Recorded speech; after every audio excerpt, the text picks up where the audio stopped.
I had some offers from people that we knew that offered to kill Ringel for me. Asked if I'd like that, and I said no. I did not want to be involved in anything like that. I couldn't live with myself if I caused someone else to die. I said no, the justice will come to him when his time's due. Things did not go as planned for the Crown's prosecution of Anthony Ringel for the murder of Christine Harron. This despite Ringel's meanderings through several consistent confessions to having killed her. So, you killed Christine Harron? I need an answer. Yes. Okay. So, how do you feel after you've told? Do you feel better that you've got this off your chest? Mm-hmm. A little, okay. We do know the OPP made a mistake. Did they tell you that? Yes. Yeah. Yes. When did they tell you that? After the case was over. And how did they justify that mistake to you? They just come out and said there was nothing more they could do. They were very sorry. They didn't realize. Ringel's defense lawyer, Stephen Gell, outlines police errors at pretrial for Judge R.M. Thompson. Investigators did not follow normal police or correct constitutional protocols. Do you wish to say anything in answer to the charge? You're not obliged to say anything unless you wish to do so. Ringel was in police custody for 37 hours, but was only properly read his full cautions and rights once, 5 hours after he had been brought in. He spoke by phone to legal counsel on 3 occasions for less than 20 minutes in total. Ringel told police repeatedly that he had no comment. Regardless, under command of Detective Inspector Wright, police continued to interview Ringel and elicit statements. A police officer's placed you under arrest for murder, right? Murder of Christine Harron. And he's given you your rights to counsel, which means he's told you can call a lawyer. And we just got off the phone with one just a moment ago, correct? So you're very aware of your rights, correct? And you understand? Kind of. Officers didn't always take notes or record interviews as the law requires, and another egregious error, again overseen by Mark Wright, is when officers Wright and Graham accompany Ringel in the Hanover woods to look for Christine's body, after Ringel repeatedly tells them that a lawyer has advised him not to go. Ringel tells Graham that it is not in his best interest and that it would only hurt him more, whereupon Graham says, "That's enough, let's get going."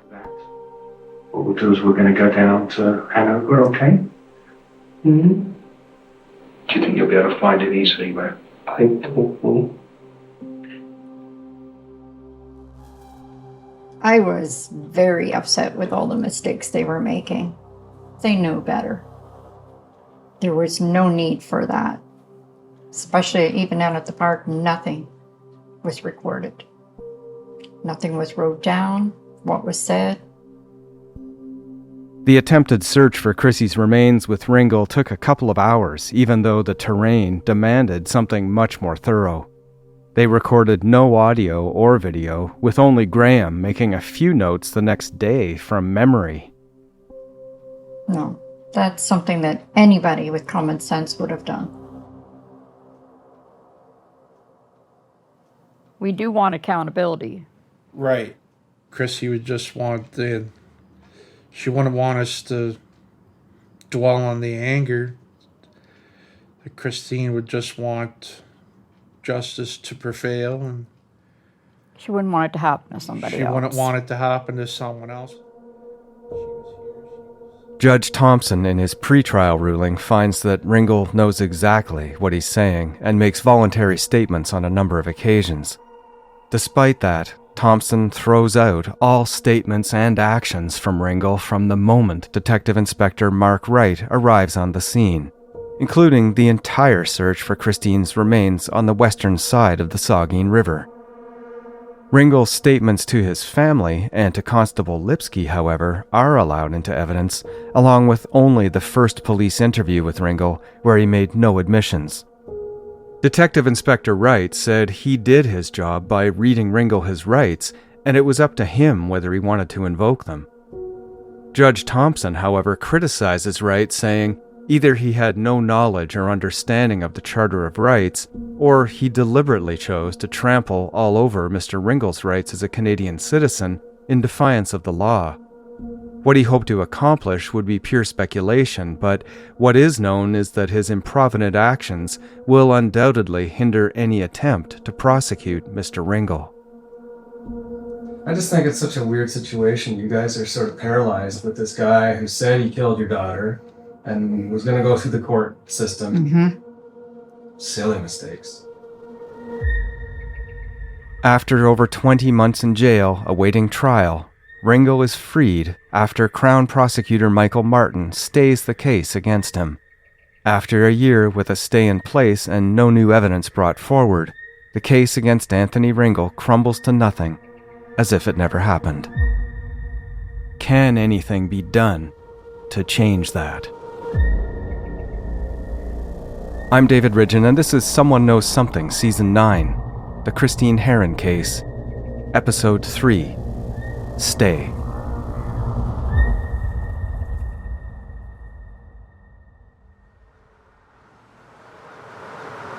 Makes you wonder about the legal system when, they have to let somebody go like that. News of the Ringel case collapsing reverberates throughout Hanover and area. It was sort of pushed off to the side.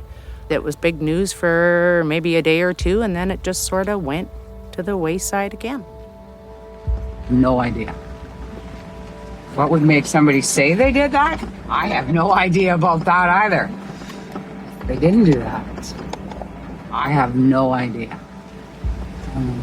Just, you hear stuff at the time on the radio. He said, she said, what happened, but it's still, I can't comprehend that. From what you know about Ringel, how do you think that situation might have played out? I have no idea. I have no idea how they met. I still don't. And Chrissy's mother, Mary Ann, and her stepfather, Sean, struggle with many questions. He was older than her.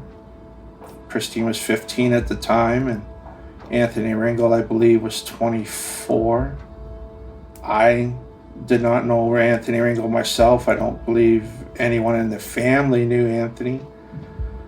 I don't recall Christine knowing Anthony Ringel. So how their paths crossed is unbeknown to us. This is where I came into the process and where my investigations began back in 2010 and 2011, picking up the pieces.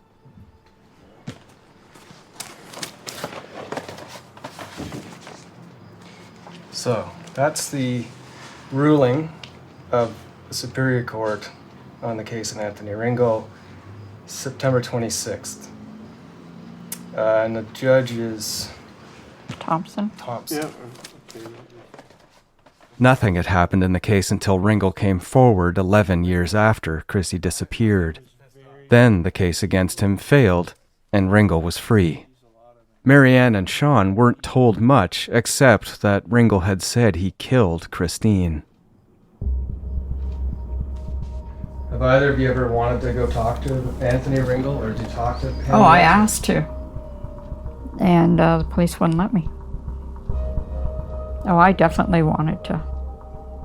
There's no reason he can't tell us what happened. So, why not come forward? If he didn't mean to and it was accidental, okay. We just want to know what actually happened. Right from day one, that I wanted to speak with him and they wouldn't let me, the OPP. I said, well, at least ask him. Maybe he'd be willing to sit down and talk to me. And I know his sister and his mother, anytime they see me in a store, they left. Yeah. So, but yeah, to this day, I still want to sit down and talk to him. You know, maybe as we go on, I can tell you a couple of things I did. Maybe I shouldn't have. Because I was upset. So tell me. What I did? Yeah. Oh, he lived with his mother, right? My little red neon with the flames on it and whatnot.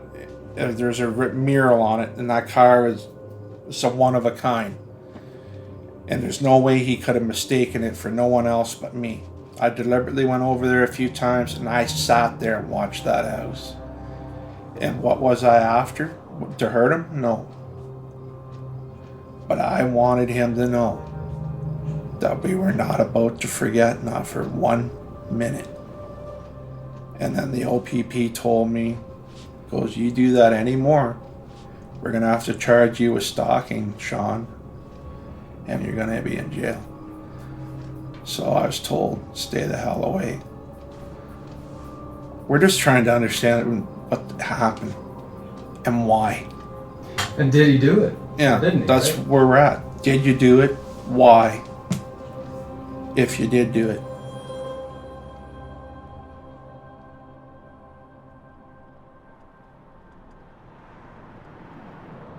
So, Marianne, tell me what we're doing this morning.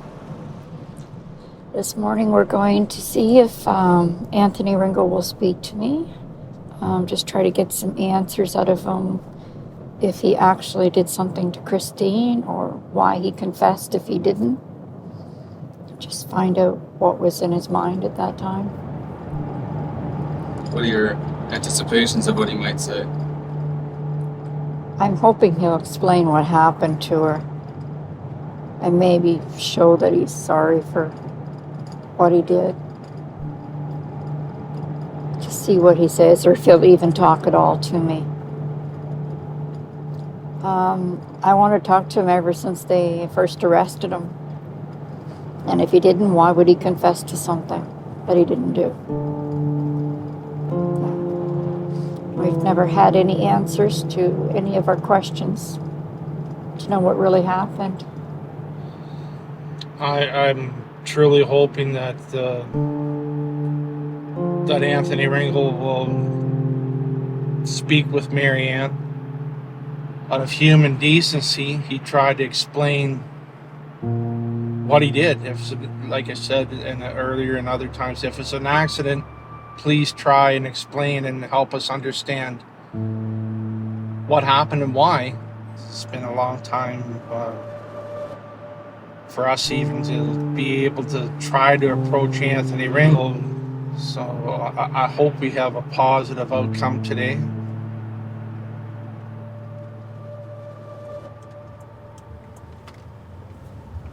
The address I have for Ringel is, I think, that of a relative, his sister. Normally, when I want to go to someone's house and knock on the door, I will want to scope things out a bit to see how the place works. So that's what we do. Marianne is eager to get in front of Ringel, and because of her calm and straightforward demeanor, she may be able to get him to say something. It's a big step for her to take. It's going to be on the right, so I'll tell you when. It's up here somewhere. I go a bit faster, Sean. Just you don't want to arouse suspicion. It's going to be on the right, so we're just going to look at it quickly on the way by. Marianne is calm in the back seat, and Sean seems like a rock behind the wheel. There it is right there. Brick house, white cat. Right behind that gray van is a good spot. It's pretty close to your grandparents' old place, Mary. Yeah. Let's pull in there. Yeah. So remember, when you talk to Marianne, it's what he said, right? Not why did you kill her, but why did you say you killed her? Yes. So pull right up behind that van if you can. Hang on a sec. That's good there, Sean.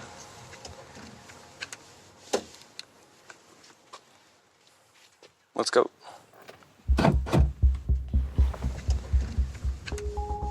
Marianne and I carefully leave the van and roll the sliding door shut behind us. Sean pulls ahead a short distance, he staying behind, afraid of how he may react in Ringel's presence. Marianne is already moving with purpose toward the house, and I catch up. You're good. Front door, side door. Side door.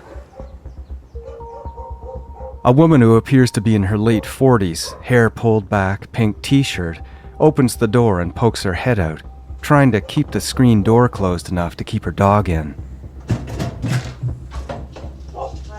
Hi, is Anthony home? He's still sleeping. See? Could you wake up? I just wanted to talk to him. Okay. Can I... Who are you? It's Marianne. Marianne. Restaurant.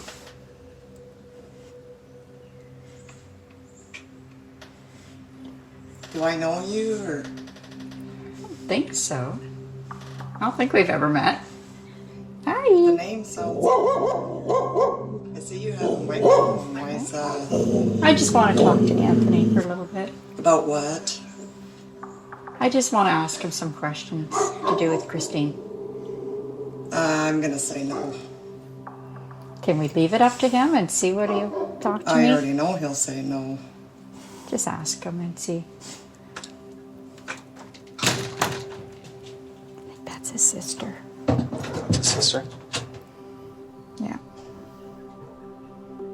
The door closes and almost immediately so does the deadbolt. But once Ringel's sister realized who Marianne was, I sensed a change, and perhaps even some sympathy added in her gaze and tone. Yeah, she's very protective of him, so I don't think she'll let him talk.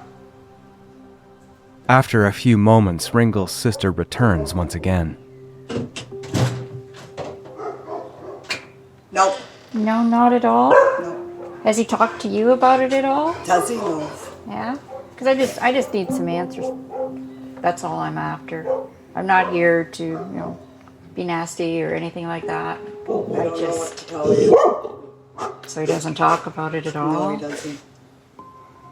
And he won't come talk to me? Like, I'm not here to accuse or anything, just trying for my own self. Know what I happened. understand you want closure, but no. Do you think you would in the future ever just sit down with me? Just talk to me? No?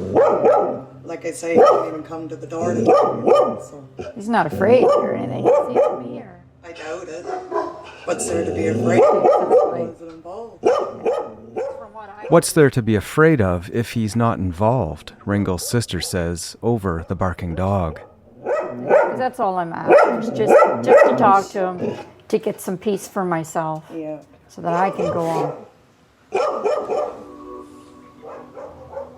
I work for CBC. I'm doing a documentary about the murder of Christine Harron. It is really just about information, and it's not about accusations. You can understand that, it was a pretty difficult case, and Anthony confessing to murdering Christine is a pretty substantial part of it. Did he ever confess anything to you, or I understand he confessed to other family members on that night in August? That was other family members. Not to you? Not me, no. So how has it affected you, though? You must have questions of your own as to why. Yes, but I'm in the same situation. If I want to find anything out, I got to speak to his lawyer. He won't just actually talk to you? He will not talk to me. You're his sister, right? Yes. Yeah. He's lucky he's got a sister who's so protective and nice to him because... Protective? I don't know if I'm being... Well, protective, I mean just, being wary and things like that, so... But anyway, I appreciate your time, and I hope we can sit down and talk to him because it'll help out immensely, this family. Just give me a minute and I'll tell him that you're with her. Okay. That's not gonna help. She was in court with them, her and the mother.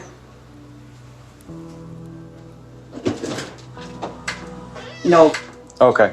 Thanks so much for your time. Okay. Running up and down and all that, and disturbing your dog. See you later. Thank you.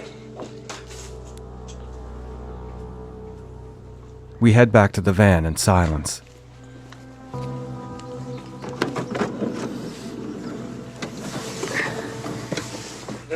No go. We tried our best, but we couldn't get him to... There we go.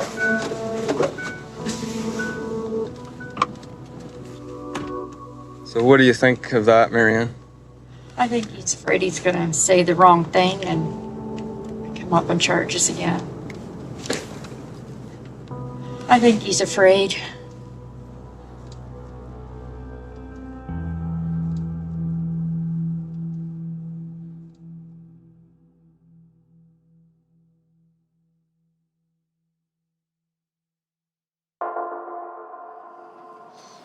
So, do you ever have any luck?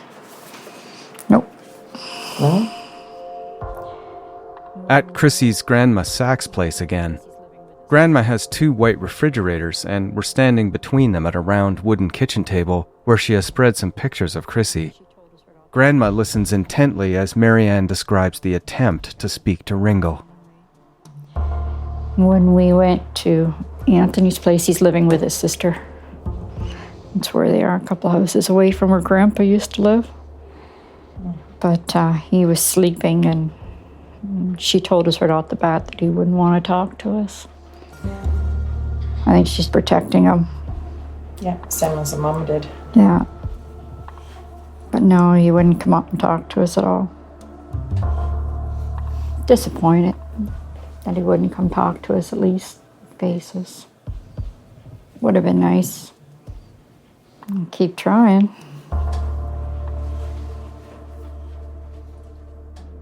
The conversation soon turns to what the family has read about Ringel in documents I provided or heard coming out of the pre-trial. In 1993, when the investigation into Chrissy's case was just getting started, Ringel actually worked for the Hanover police, washing police cruisers. But he lost that job after he followed a woman home and went into her house. He happened to be carrying a starter pistol. This was also in May 1993, about a week after Chrissy disappeared. The woman barricaded herself in a bathroom until her boyfriend arrived and pushed Ringel, telling him to get the hell out of the house. About him stalking this girl up there. But that was... Ringel served 2 years probation for possession of a firearm. His record also shows 2 counts of mischief in 1998 for smashing car windows and slashing tires.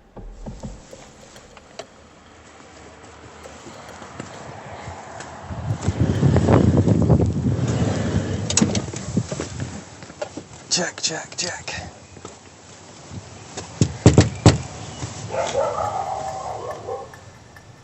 It's the day before the anniversary of Chrissy's disappearance.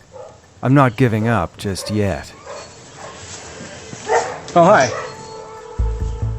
Back at the sister's house, this time alone.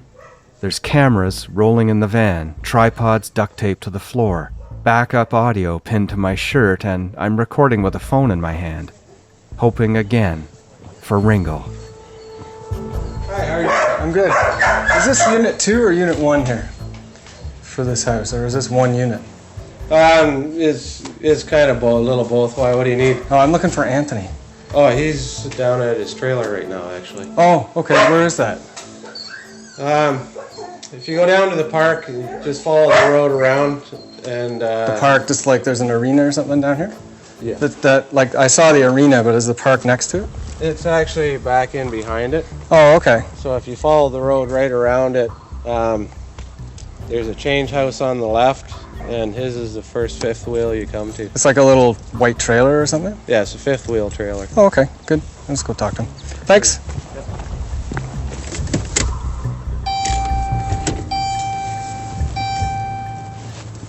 Trailer.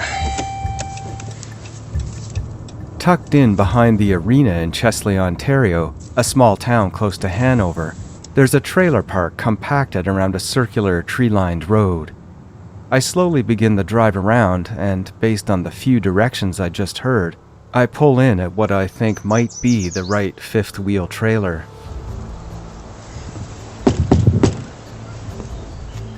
But no one's home. Not sure if this is Ringel's place or not. I try the next one.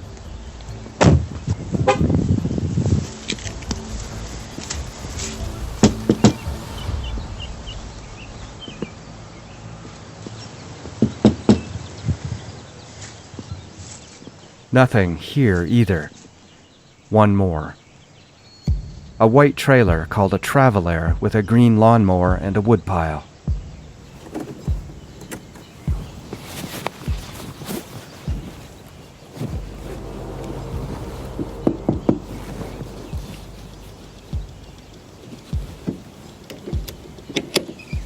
Hi, how are you?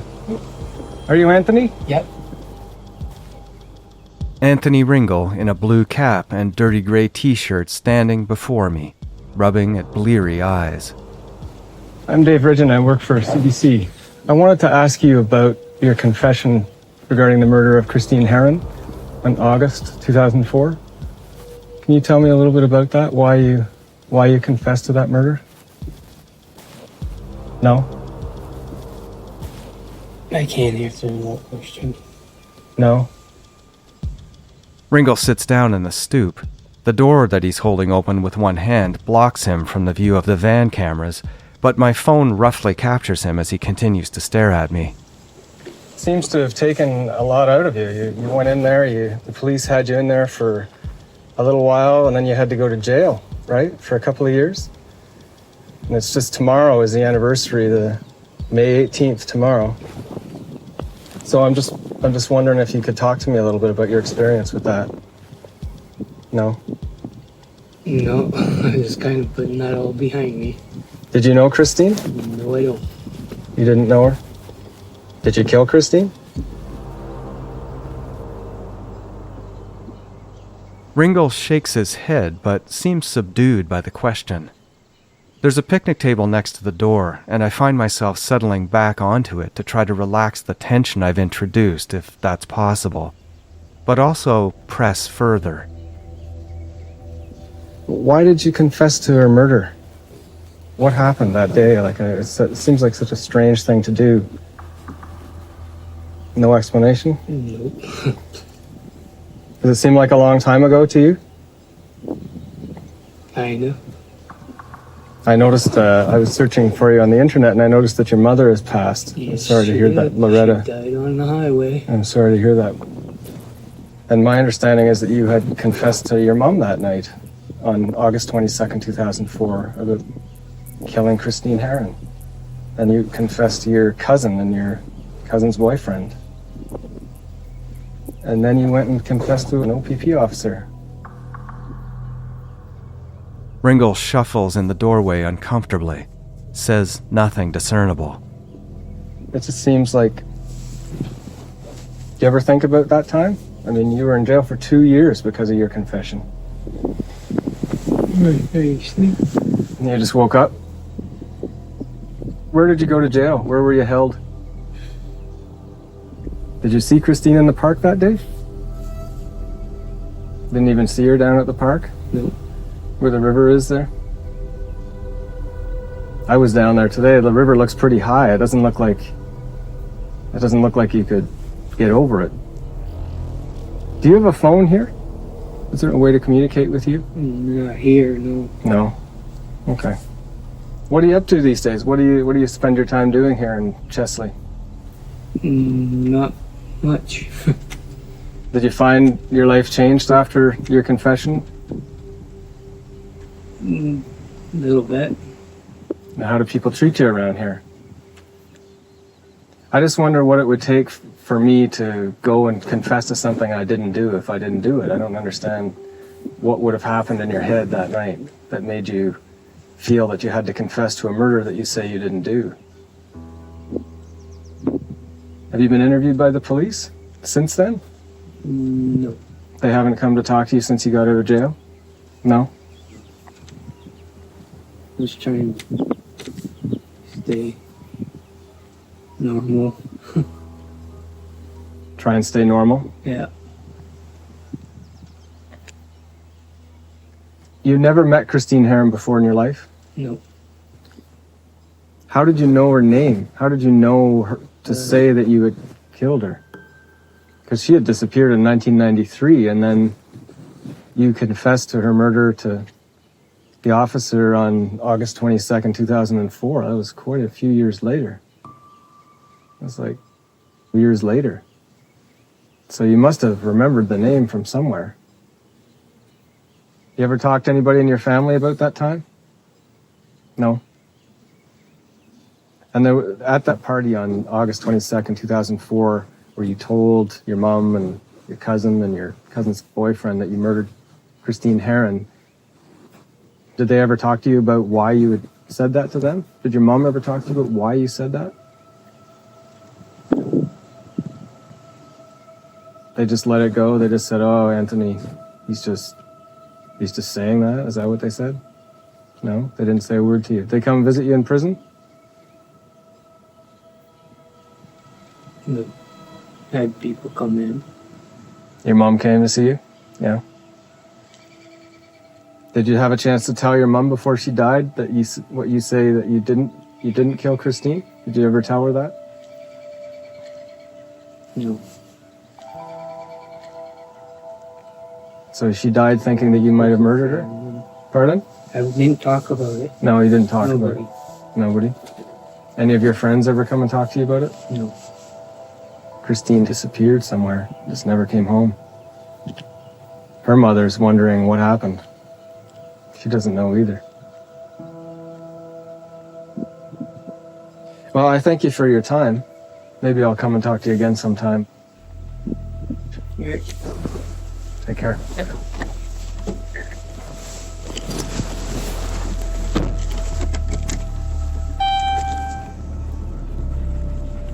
I pull away and park a short distance away to collect myself.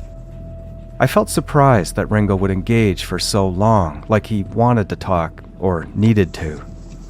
It's hard to determine if someone is being evasive in the short term, but I remember feeling that just below the surface there was much more to be pulled. Something catches my eye, and I look toward the arena I'm parked near. Oh, there it is.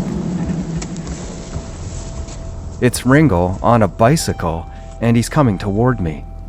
At first I think he wants to talk more, and I roll down the passenger window, but it startles him. I think he was trying to watch me from afar, Ringel trying to do a bit of his own investigative work. He races by, and I try to drive up beside him. Hey, Anthony!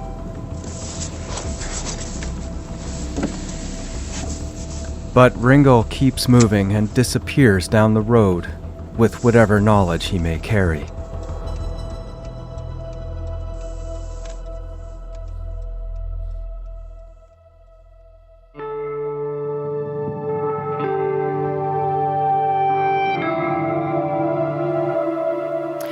What happened to 15-year-old Christine Harron? One man said he knows.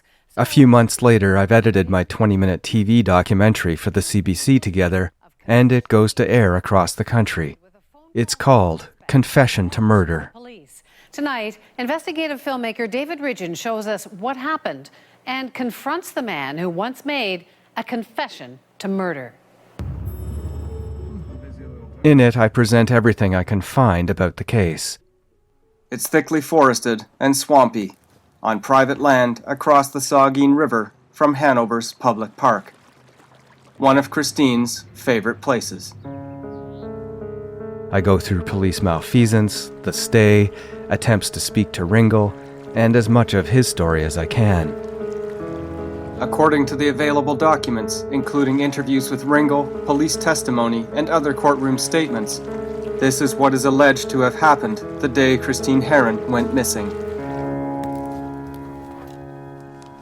And then we wait and watch, ready to act again, hoping the documentary will move the investigation forward. Had to learn patience over the years. Yeah. I have a lot of patience now with the case. You learn it over the years. You learn how to deal with it your own way so that you can move on. But it never goes away. Today is the same as it was that day for me. It's still there. Just deal with it a different way. Sooner or later, the guilt will get to him and eat away at him, day by day by day. That'll slowly eat on him and bring him down to where he just can't take it anymore. Where where he's compelled to finally tell the truth. He's going to know that everybody's keeping an eye on him. So how are you going to set your patients to work and with regards to Anthony? Still going to wait patiently. Sooner or later, justice will happen. I believe that. I believe it too. On all the cases I've worked on, I've seen firsthand that sometimes the only difference between a so-called cold case and a conviction is time. And this time, the patience pays off.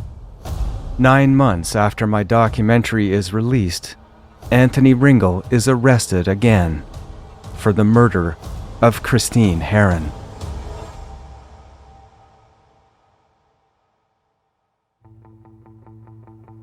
Coming up on Someone Knows Something. That's the one that you went to jail for. This one. Yeah. An inside look at Ringel's rearrest and how it all happened. You get it, though? The one that's been gone for 15 years? That's the one that you went to jail for. Yeah. Well, put it this way. This story here, and you and me, till the day I die, fucking doesn't leave these lips. Someone Knows Something is hosted, written, and produced by me, David Ridgen. The series is also produced by Katie Swires. Sound design by Evan Kelly. Natalia Ferguson is our transcriber. Emily Cannell is our digital producer. Chris Oak is our story editor. Our executive producer is Cecil Fernandez. Tanya Springer is the senior manager, and Arif Noorani is the director of CBC Podcasts. If you want to help new listeners discover the show, please rate and review wherever you listen. Find us on Facebook by searching Someone Knows Something, or on Instagram at CBC Podcasts. You can hear next week's episode now by searching for the CBC Podcasts channel on YouTube. If you're looking for another series to listen to, check out Understood from CBC. Understood goes behind the news headlines, from the fall of a crypto king to inside Pornhub. Find Understood from the CBC everywhere you get your podcasts. Tune in next week for an all-new episode of Someone Knows Something, or you can binge listen the whole series ad-free by subscribing to our channel on Apple Podcasts. Just click on the link in the show description.